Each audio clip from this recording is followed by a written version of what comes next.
La investigación contra el exministro de Gobernación Mauricio López Bonilla detalla que entre las pruebas cuentan con 3 colaboradores eficaces, en el que identifican que López Bonilla recibió sobornos. El documento de extradición señala que en el 2013 el testigo 1 pagó $1 millón a López Bonilla, a cambio que le permitiera traficar cocaína, garantizando así luz verde para que las autoridades no los detectaran. Con dicho pago de soborno logró traficar miles de kilogramos de cocaína hacia México, país al que le vendió a las organizaciones criminales, y esta a su vez lo trasladaron hacia Estados Unidos durante el 2013. En ese mismo año, el testigo 1 pagó $300,000 al exministro del gobierno de Otto Pérez Molina, el fin evitar su captura por parte de las autoridades guatemaltecas. El documento de extradición también detalla que el testigo 3 le pagó $200,000 al exfuncionario entre el 2012 y 2013, por información sobre las operaciones policiales. Además, se identifica que fue por parte de los integrantes del cartel de los Zetas, ya que eran investigados penalmente por el Ministerio Público. Mauricio López Bonilla se presentó la semana pasada a la Torre de Tribunales, en el que se le preguntó por la solicitud de extradición, y esto era lo que respondía hasta ese momento. No sé cuánto tiempo van a llevar después de que está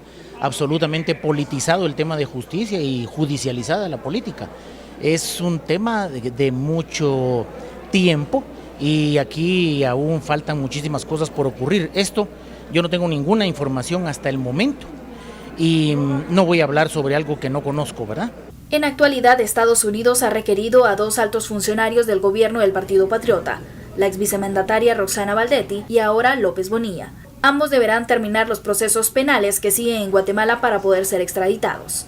Según las declaraciones de los testigos, el exministro recibió un total de $1.500.000, equivalente a más de 11 millones de quetzales. 1.5 millones de dólares, 1 millón de esos era para permitir que López Bonilla, según la acusación, permitiera que pasara la droga. Otros 200,000 fueron para evitar que López Bonilla ayudara a capturar a uno de los narcos involucrados, identificado como testigo 1, y otros 300,000 pagados por el testigo 3. La pregunta, de nuevo, que también... No, la pregunta es: ¿dónde está este dinero? Es mucho dinero. Es muchísimo. Es que todo esto es como un caso, otro, y vas acumulando y dices tú, agarremos todos estos dineros que supuestamente han sido saqueados por parte de esta gran estructura. ¿Dónde está todo ese pisto? Bueno, por eso puedes entender que en los relatos como el de la cooperacha, iba Monzón o iba la gente de Monzón y pedía 100,000, 200,000 dólares y los daban cash, ¿no? O sea, uno de los puntos del dinero creo que se puede aclarar frescos ahí. O sea, el dinero se movía con una libertad increíble. Pero por eso creo que esa parte sí requiere de mayor profundización. Todo este dinero tiene que ir apareciendo en algún lugar. Y mucho de este dinero cash, me refiero, sabemos otros lugares donde está este dinero, que si en una casa, que si en una propiedad, que si en una cuenta, vete tú a saber dónde. Hay otra serie de dineros que en el sistema bancario que no sabemos dónde acabaron, pero hay un dinero que es contante y sonante, que tiene que estar en algún sitio y todavía no ha aparecido en grandes caletas ni nada parecido.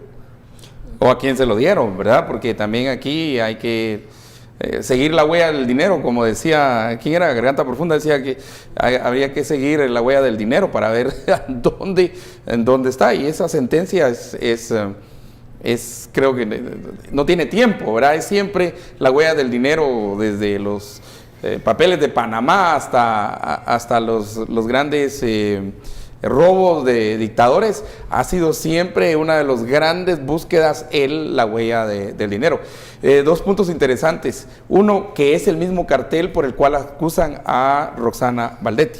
Pero Roxana Baldetti fue en campaña y la promesa que ella se iba a encargar precisamente de lo que están acusando ahora a López Bonilla. Pero a mí me suena, Estuardo, el mismo caso.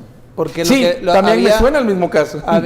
Pero en elección, en campaña, Roxana Baldetti, y ya en gobierno, López Bonilla. No, pero hay que diferenciar. De la declaración en Roxana, lo que se dijo es: le prestamos seguridad en la campaña, y una vez siendo viceministra nos ayudó, era concretamente con un narcocompetidor y una orden de captura a ese narcocompetidor, si no estoy mal. Entonces, como que da la sensación de que es un caso muy parecido es el mismo cartel, solo que tuviese clicas diferentes en diferentes lugares de Guatemala, pero por lo menos es los Zetas. De los Zetas se habla con Roxana Valdetti, de los Zetas se habla también con... es uno de los que se habla con López Bonilla, porque según la acusación de Distrito de Columbia, en realidad no es el único grupo, son varios grupos. Ahí en esa discusión o en ese intercambio de ideas que se tienen ya presos, ¿verdad? Un narco y este exfiscal preso, y cuentan acerca del tumbe y todo y cómo se dio. Se relata también que era solamente para beneficiar a un grupo. Ahí sí era para beneficiar a un grupo. Entonces, posiblemente es el mismo caso yo lo vería en diferentes momentos. El momento de la campaña. Y luego que si le daban ellos daban dinero a la campaña del PP a cambio de, ellos daban seguridad, pero tenían casi la garantía que una vez el PP en el poder los iba a apoyar a precisamente hacer de lo que está siendo acusado el exministro. Perdón la ignorancia, pero si era un caso o da la sensación que es un solo caso en dos momentos distintos, ¿no debió procesarse esto como uno solo? Es decir, debían venir las solicitudes de extradición juntas y debían venir las acusaciones juntas.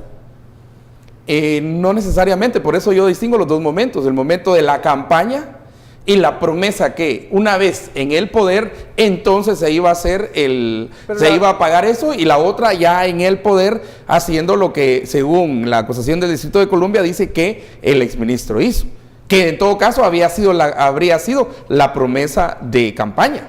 $250,000 más la seguridad, a cambio de seguridad, pero también la certeza que una vez en el poder, ustedes van a quitar a los enemigos y nos van a apoyar. Es el mismo cartel, es el cartel de los Zetas, en los dos casos.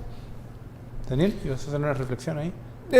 Realmente es muy difícil saber cuál es la estrategia jurídica concreta de Estados Unidos. Yo creo que ellos siempre han actuado de la misma manera. O sea, no hacen como... no arman un paquete. No arman un paquete. De hecho, y aquí hay una reflexión interesante, es si uno fuese López Bonilla, ¿qué preferiría? O sea, ¿preferiría que los casos de aquí saliesen cuanto antes y hablar lo menos posible para que la sentencia sea poca y poder irse a Estados Unidos porque ahí va a tener mejores condiciones en la cárcel o de misma de sentencia en sí misma, o viceversa, o dices no, prefiero estar aquí porque aquí va a poder tener privilegios en la cárcel que no tiene allí, en fin, ese tipo de cosas. Yo creo que aquí tenemos que hacer una reflexión sobre cuál ha sido la actitud de Estados Unidos con respecto a esta clase de casos. Y ha sido bastante vergonzosa en muchos sentidos. Y es, no les importa demasiado esa persona en concreto. O sea, no les importa el narco en concreto que pillan. El narco que pillan lo llevan a Estados Unidos y le empiezan a sacar todo lo que pueden de los demás narcos. Y una vez que ya ha dado toda la información, en realidad es muy difícil que vuelva a entrar otra vez al circuito, porque ahí esa clase de traición se paga caro. Entonces los ponen en protección de testigos y se van. Y en muchos casos ahí no se cumple la premisa de que solo se hace o solo dejas que alguien hable para delatar a gente mayor que tú, ¿no? Que realmente los que son jefes de la banda no deberían tener esa clase de privilegios. Estados Unidos, que es un principio en cómo se tratan los casos aquí, en Estados Unidos es al revés. En Estados Unidos tú tienes, para mí el caso paradigmático es el de famoso Otto Herrera.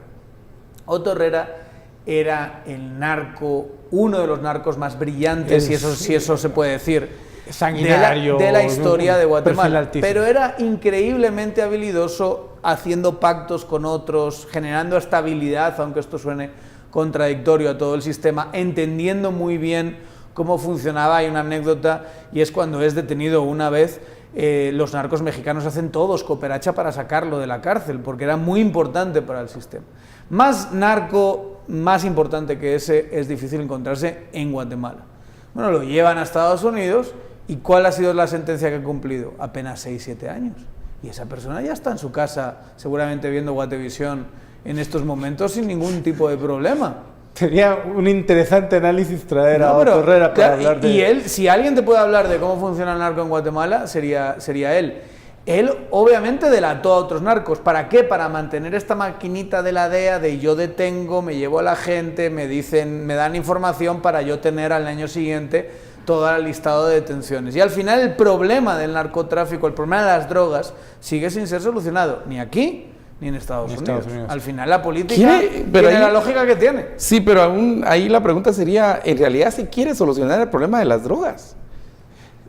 O mantenerlo precisamente en ese círculo que estás describiendo de casi que sacar, meter a alguien, ponerle antibiótico, regresarlo a Guatemala donde sea, sabe que no puede entrar y que está en peligro porque traicionó, entonces jalar al siguiente, reciclar, sacarlo, jalar a los siguientes, otra vez reciclar. Ese es el juego en el que nos vamos a mantener, no solo Guatemala, sino América Latina y Estados Unidos en el tema de las drogas, porque ese tema no nos lleva a nada, ni a los gringos ni a nosotros. No nos lleva a nada. Al contrario, lo único que hace es como un catarro que se está reciclando en la oficina, que pasa de una persona a otra y así se está ahí. Y ya casi cada quien sabe a quién le toca el turno del catarro. Ayuda a la DEA a cumplir sus metas, pero en realidad en términos de políticas públicas general no soluciona gran cosa. Pero ¿qué metas? Y al final siempre va a haber... Las metas propias de la DEA. Pero siempre va a haber narcos. Entonces yo creo que el fracaso total de la guerra contra las drogas es precisamente que aumentó el consumo, ¿verdad? O que agarrar tanto narco y estar haciendo tanta extradición y acusar a tanta gente no le hace cosquillas al negocio narcotráfico. ¿Ya? ¿Qué más evidencia queremos? Ese es un tema todavía más grande. Entonces, porque un día fueron los Zetas, otro día van a ser los del Golfo, otro día van a ser los de el cuartel tal, y aquí la familia tal, y la familia otra, y la otra familia. Bueno, pero sí, se va cuartel... una y salen 10 más. ¿Verdad? Entonces va a ser eso. Y esta es lección no solamente en términos de narcos, es también lección en términos de mareros. Está agarrando mareros. ¿Qué significa? Que se terminaron, ¿no? Cuando sentimos hay 20 clicas más. Entonces, no sé, hay algo ahí que yo creo que sí hay que ver, que tenemos que... Y como que conviene mantener ese catarro circulando de extraditar a uno, que cumpla, sacarle toda la información, y luego sacarlo, ya no nos sirve, desecharlo. Entonces, extraditar a otro que fue delatado por ya no nos sirve sacarlo, extraditar a otra, y así nos vamos a estar como sillas musicales en eso de la extradición y todo.